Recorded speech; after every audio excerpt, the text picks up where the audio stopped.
Salut à tous et bienvenue sur Charge Flash avec Mighty Tati. Raisonnable. Deuxièmement, il dit ne vous conformez pas au siècle présent. Donc premièrement, c'est offrir son corps comme un sacrifice vivant.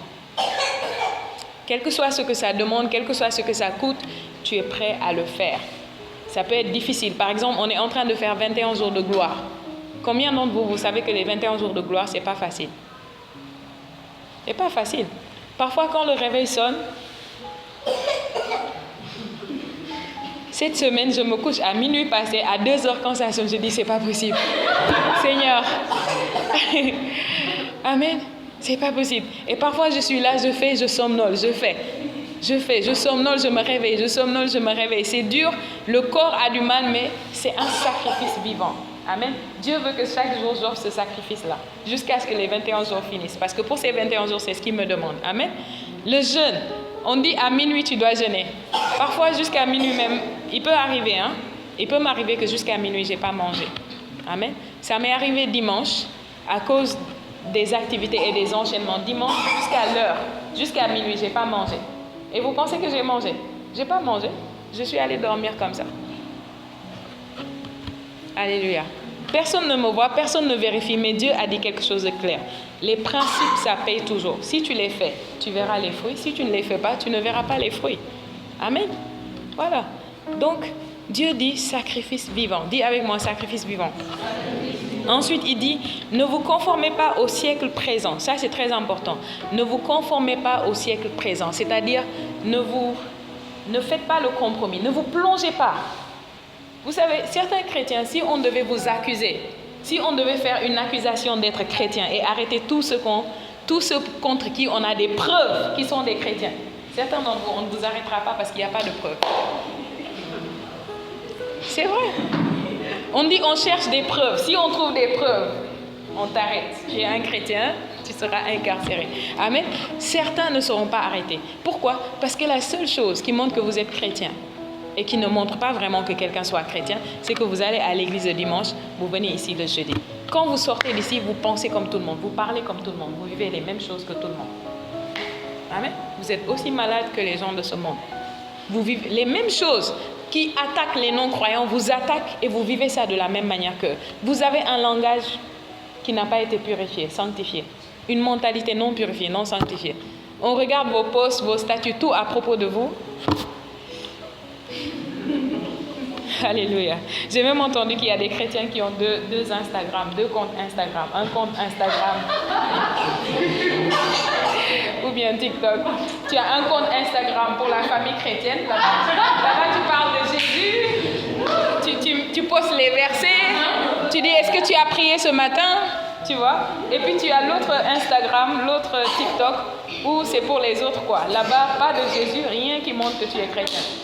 Amen. C'est ce qu'on appelle mener une double vie. Alléluia. Dis avec moi, je refuse ça. Je refuse ça. Amen. Il dit ne vous conformez pas au siècle présent. C'est-à-dire, ne soyez pas fondus dans la masse. Ne soyez pas comme tout le monde. Amen. Nous ne sommes pas appelés à être comme tout le monde. Dis avec moi, je refuse d'être comme tout le monde. Est-ce que Jésus était comme tout le monde? Non. S'il était comme tout le monde, il serait comme tout le monde, on ne l'aurait pas suivi. Depuis 2000 ans, on parle de lui, on le suit. S'il était comme tout le monde, on ne l'aurait pas suivi. Le monde n'a pas besoin actuellement des gens qui sont comme tout le monde. Si vous êtes comme tout le monde, vous n'avez pas la capacité de changer le monde. Vous n'avez pas la capacité d'impacter votre monde et votre génération si vous êtes comme eux. Si vous devez impacter ce monde, cette génération, votre famille, votre entourage, vous devez être en marge. Vous devez être différent de tout le monde. Amen.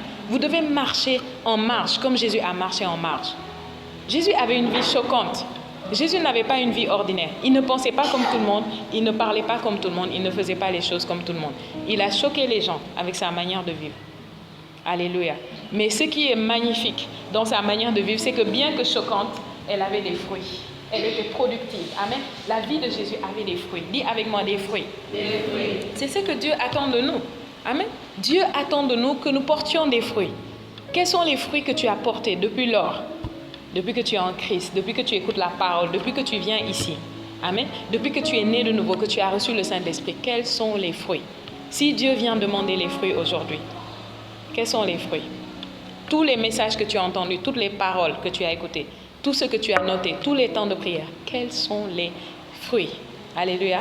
Allons voir un passage. On va aller dans Luc. Merci Saint-Esprit. Luc 13.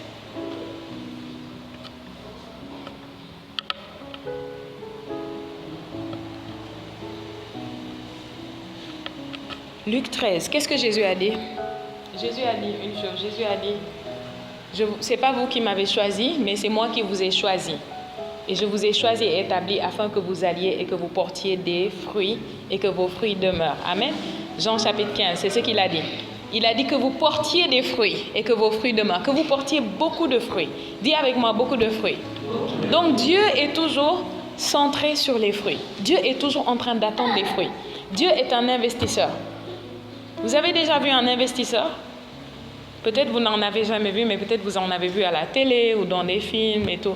Vous voyez. Mais si vous voyez un investisseur, c'est pourquoi je vous dis, par exemple, les milliardaires, si vous les croisez, leur conscience, leur manière de traiter le temps est différente de vous. Pourquoi? Parce que eux, ils ont compris que le temps est une ressource. Ils ont compris que le temps, c'est comme de l'argent.